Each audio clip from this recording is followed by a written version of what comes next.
P4, page 38. All right. Page 38 is called Solving Equations Algebraically and Graphically. You are going to feel like they throw every type of equation on the face of the earth at you in this one section, because pretty much they do. They go back in this one section and they say, okay, here are all the different types of equations that you should already know how to solve. We're just going to blow through it real quickly. A lot of these we will see again later on in the year in much more detail. But some of them they're going to say, hey, this is a type of thing you should already know how to do, and we're going to be building on it the next time that we see it. So we're actually going to spend 3 days on this lesson just because there's so much stuff packed into this one section. To begin with, on page 38, they give me a couple of bold print terms. They tell me an equation is a statement that two algebraic expressions are equal. Okay, root word of equation is equal. It just means two things that are equal to each other. So this is an equation. I have two things that are set equal to each other. The next thing they give me as a bold print term is a solution. Any value that I can put in the place of every x in that equation so that it makes that statement true is going to be a solution for that equation. Now, sometimes there's only a certain number of solutions, and sometimes there's an infinite number of solutions. The difference between those are the next two terms. They give us identity and conditional equation. Here's an example of an identity. If they ask me x squared minus 4 is equal to x plus 2x minus 2, you can put any number on the face of the earth in there and it's going to work every single time because those are equivalent statements. If you FOIL that together, you get that difference of squares. So it's really the same thing on each side of the equal sign. So that's an identity. Whereas a conditional equation is only true under particular conditions. So that'd be something like 3x plus 2 equals 7. That's not going to be true for any x that you plug in there. It's only going to be true for one particular value. And then there are other equations that are true for 2 or 3 different values, but not an infinite number. They're not an identity. Okay? So that's the difference between those terms. So to begin with, example number 1, they ask us to solve equations involving fractions. How many of you fractions are like your favorite thing in the whole wide world? Yeah, me neither. I teach math and I'm not crazy about them. I want to get rid of them any chance that I get. So when we start off with example number 1, I want to try to clear out my equations. How could I get rid of all my equations? Not my equations, I'm sorry. How could I get rid of, let's get rid of all the equations in math, that'd be great. How do I get rid of all my fractions? Multiply them by the denominator. Yeah, multiply them by the least common denominator. So what's the least common denominator for 3 and 4? 12. So let's go through and multiply both sides by 12.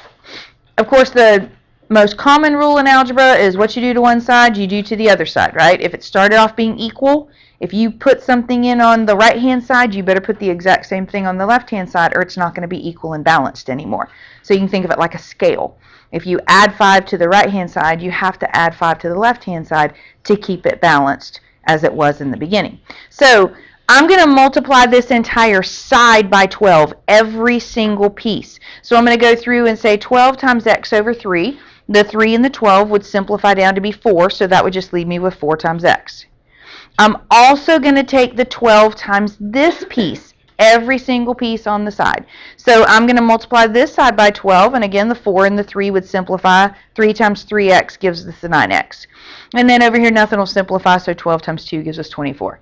Magically all of our fractions disappeared. That's a happy thing, right? Okay, so now what? What do I do next? 4x plus 9x. Okay, 4x plus 9x. So combining our like terms, then what? Divide 13. All right, divide both sides by 13. So there's our solution.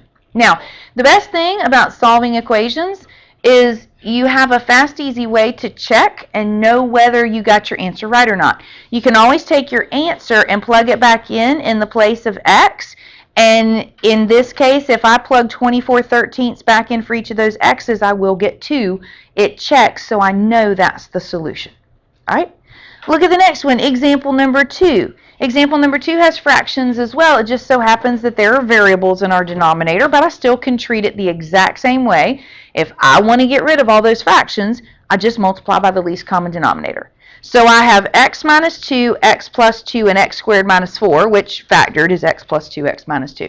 So what's my least common denominator? X plus 2. X plus 2x minus 2, right. So again, let's multiply every single piece on each side by x plus 2x minus 2. So let's start with this first piece.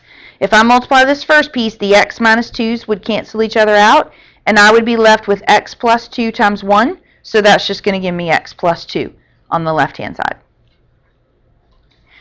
Come over to the right-hand side, and again, we're going to multiply every single piece. So for this first piece, the x plus 2's would cancel out, and that would leave me with the 3 and the x minus 2. And then for the last piece, the x plus 2x minus 2, that whole thing, the x squared minus 4, that whole thing will cancel out. So that'll leave me with 6x in the top and just 1 in the bottom. So again, magically, all of our fractions disappeared. Now, when we're solving equations, it's like a puzzle. Our goal is to get x on one side by itself and everything else on the other side. So let's get all of our x's on the left and all of our numbers on the right. So what do you want to do first? Add 6x. Okay, I could add the 6x to the other side. Multiply 3 to the x minus 2. Okay, I could distribute the 3 to the x minus 2. So I have a couple of different paths, right? There's not a set order of operations for this, so I could go either of those. I'm going to distribute the 3 because sometimes then I'm able to combine like terms before I start moving. So like I could combine my 3x and my negative 6x, and then I have a little less, to move around, but whichever way you want to go, still get the right thing. All right, so how do I get all my x's on the left? What do I need to do next? Add 3x. Let's add 3x and subtract the 2. Awesome. Then what? Divide by 4. Divide by 4. So I'll get x equals negative 2. And again, it's great because I can take that negative 2 and I can plug it back in and I can see that it works in my equation, so I know I got the right answer. And so I go to plug that in and I have a problem. Because when I plug that negative 2 back into my original equation, in the denominator of that second piece, I have negative 2 plus 2. What's the problem with that? It's undefined because you got 0 on it. Division by 0 is undefined. I can't divide by 0. Okay, well, what does that mean? I only got one answer and I plugged it back in. It doesn't work. What does that mean? It's not right. It's not right. Yes, I did something wrong and I got to go back and redo the problem. Sometimes that is the case, but that is not the case here. We didn't do anything wrong algebraically. Well, what else could be a problem? It is no, I heard of both of it. Awesome. It's no solution because I only got one answer and it doesn't work. And what I just got is something called an extraneous root. I got no solution because the only answer that I got doesn't work when I put it back in. It's called an extraneous root, and that's a bold print term on the top of page 39. If you look at extraneous, the root of that is extra, and that is exactly what it is. It is an extra root that is not supposed to be there. I did not do anything wrong algebraically, and yet I have some random answer that I wasn't supposed to get. How does that happen? Well, let me give you a much simpler example just to try to explain to you how this happens. Let's say I had x equals 1. That's it, just x equals 1. That's one solution, right? X equals 1. If I go through and I multiply both sides of that equation by x, that's a legal move, right? What I do to one side, I do to the other side. Haven't done anything wrong. But if I multiply both sides by x, now I have x squared is equal to x. And if I were going to solve that, I'd move everything over to one side, set equal to 0, take out my greatest common factor, and set each of those factors equal to 0. That's actually something we'll be doing later on in this lesson. I get two different solutions. Hang on, I know there was only one solution to this thing. It was in the very beginning, but now I'm getting two separate solutions. So what happens is, in algebra, the exponent of your polynomial usually tells you the number of solutions that you're going to get, right? This was x to the first, and I was getting one solution. But when I went through and I multiplied both sides by x, I changed it to x to the second, right? And now I'm getting two solutions. So when you have to worry about an extraneous root is when you multiply both sides by a variable. If you multiply both sides by a variable, which we did back here, right? We put in x's that weren't there initially. We multiplied both sides by a variable.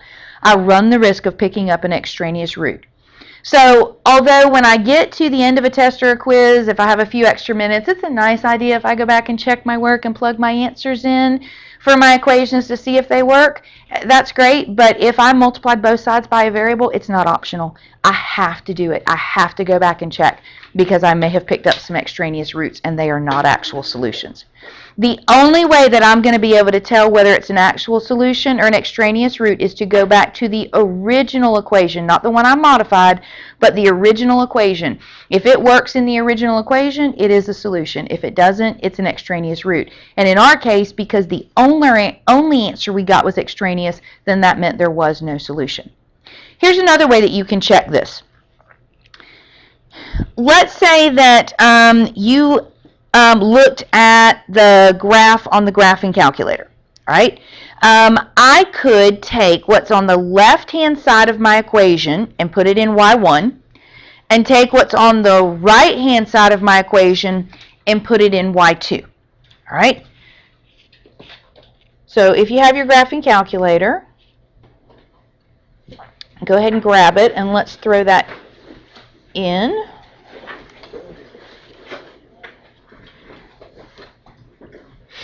So I'm going to take the left-hand side and put it in y1, and I'm going to take the right-hand side and put it in y2.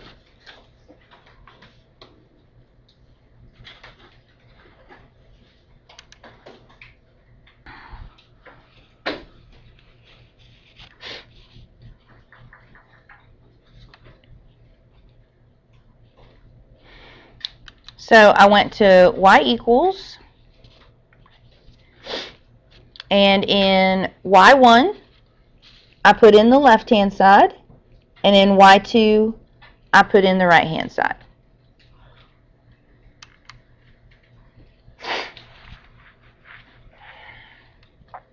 Now, once I graph this, what am I going to be looking for?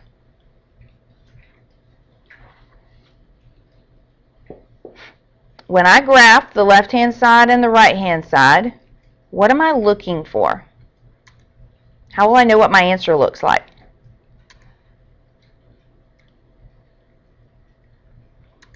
All right, well, think about if we were graphing two lines, okay?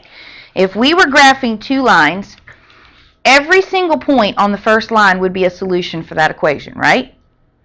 Every single point on the second line would be a solution for that equation. So if I wanted to know where those two equations were equal to each other, where those two lines were equal to each other, it would be their point of intersection, right? Because that one point of intersection is a solution for the first line, and that one point of intersection is a solution for the second line. I'm looking for where they're equal to each other. So solution equals intersection. So if I graph y1 and y2, you can set your window to whatever you want. You can zoom, you can trace all that you want to. Those two graphs don't hit each other anywhere. Now remember that the potential solution that we were looking at was at -2.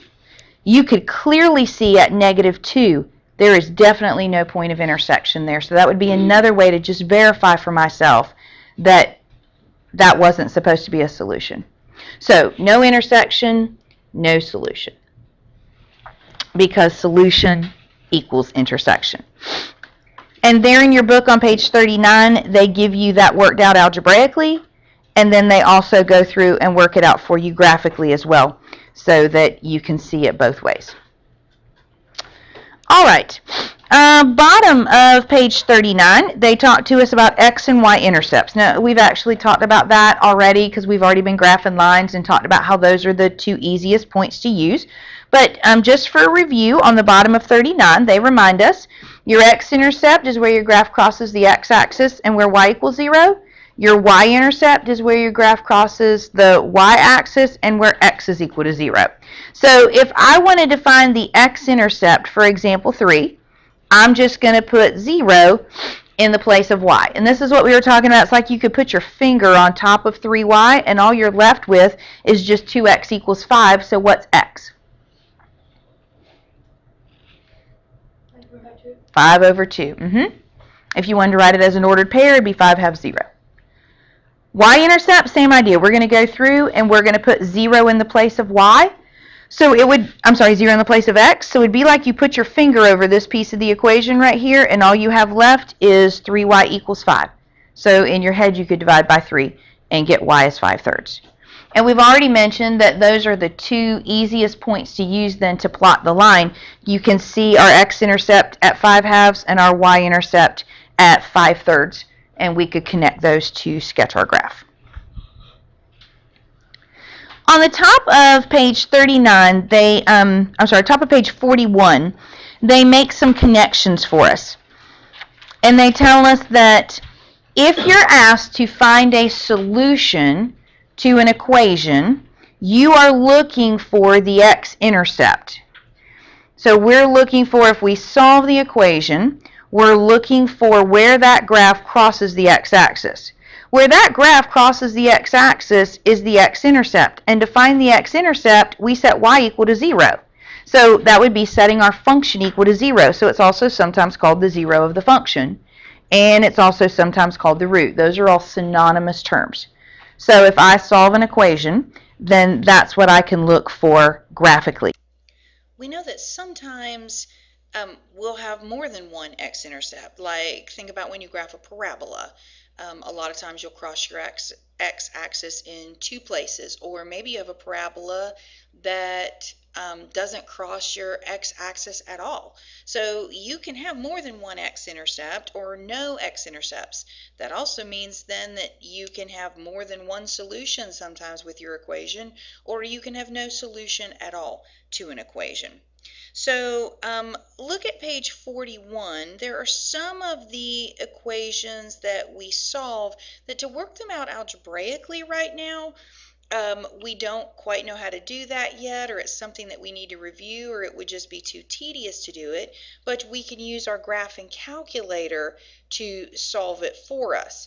So remember that since solution and x-intercept are the same thing, let's say that we're looking at example number 4.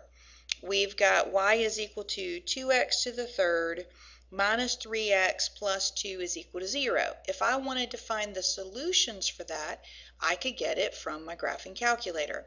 So I'm going to go into y equals, and I'm going to type in that equation, 2x to the third minus 3x plus 6, and then I'm going to graph it. So I'm going to start with a zoom 6, which is just our standard all the way around. And remember that solution is x-intercept. So I'm looking for this guy right here. Looks kind of like something between -1 and -2. If you wanted a closer view, you could do a zoom 4 just to see it a little closer. And yeah, again, something in between -1 and -2. My calculator can find that exact solution accurate to numerous decimal places.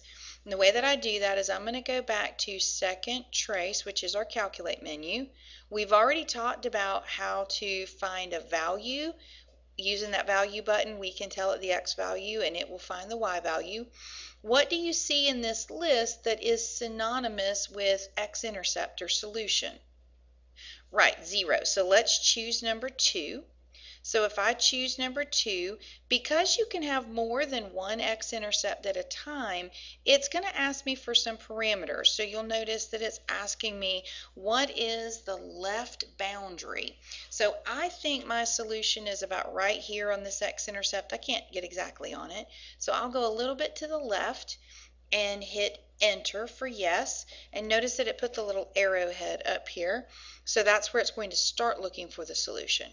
Now it's asking me for a right boundary. So I'm going to come back to where I think my solution is and go a little bit to the right and hit enter.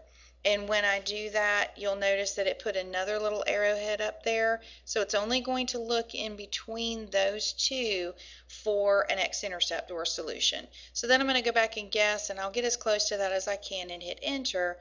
and it tells me that my solution is negative 1.475687. So my calculator can find that solution for me as well. So just for review, what we did there was we put the equation into y equals and then we graphed it. We went to second trace, which was the calculate menu, and we chose option number 2, 0. And then it asked me for, I'm looking for the x-intercept, it asked me for a left boundary, a right boundary, and a guess, and then it did tell me that 0, that solution. All right, as we go through some of these problems, they're going to ask us to give answers that are real, or answers that are rational, or answers that are integers, but they don't really define for me what those terms are. So I wanted to go through with you today just a brief overview that would remind you of all of the different things that we would see in our numbers this year. We work with the complex number system, and in the complex number system, it's just something in the form of a plus bi. Complex numbers can be either real or imaginary. If that b component is not equal to 0, you will get an imaginary part to your number. So, for instance, if b was negative 2, then you might get 3 minus 2i. Or if it was positive 2, you might get 0 plus 2i, or 2i. If, however, b is equal to 0, then I would lose that imaginary component and I would just be left with a real number. So if we're working with real numbers, they can either be rational or irrational. The majority of our numbers, well, it's almost easier to say what is not rational. So an irrational number is just something that is non-repeating and non-terminating. It has to be both of those things. So pi never repeats and it never terminates. So that's a good example of an irrational number. Whereas 1/3, even though 1/3 never terminates, it does repeat, so it would have to be a rational number. Or 1/4, 0.25, even though that does not repeat, it does terminate, so it would have to be a rational number. So again, it has to meet both of those qualifications. If it doesn't meet both of those qualifications for being irrational, then it comes over here to our rational number system. A rational number is basically anything that can be written as a ratio, so fraction, decimal, even radicals and those types of things, as long as they don't meet these two characteristics. Now we can actually subdivide our rational numbers down even further. We've kind of listed them as a series of concentric circles here. So let's start in the center with the natural or the counting numbers. Those are the ones that you first learn when you're a child, 1, 2, 3, 4, 5, when you're learning how to count. The next circle that you see there is whole numbers. And so we still have our natural counting numbers. We just add in the 0. That's the only difference between the natural and the whole. So all of the natural numbers are already within that whole number circle, meaning all the natural numbers are also whole numbers, but we're adding in 0. So 0 would be a whole number, but not a natural number. Same idea when we go to our integers. There's all those same whole numbers that we already had, but now we're going to add in the negative whole numbers because integers are positive and negative whole numbers. And then we go to our rational numbers, which again we said anything that can be written as a ratio.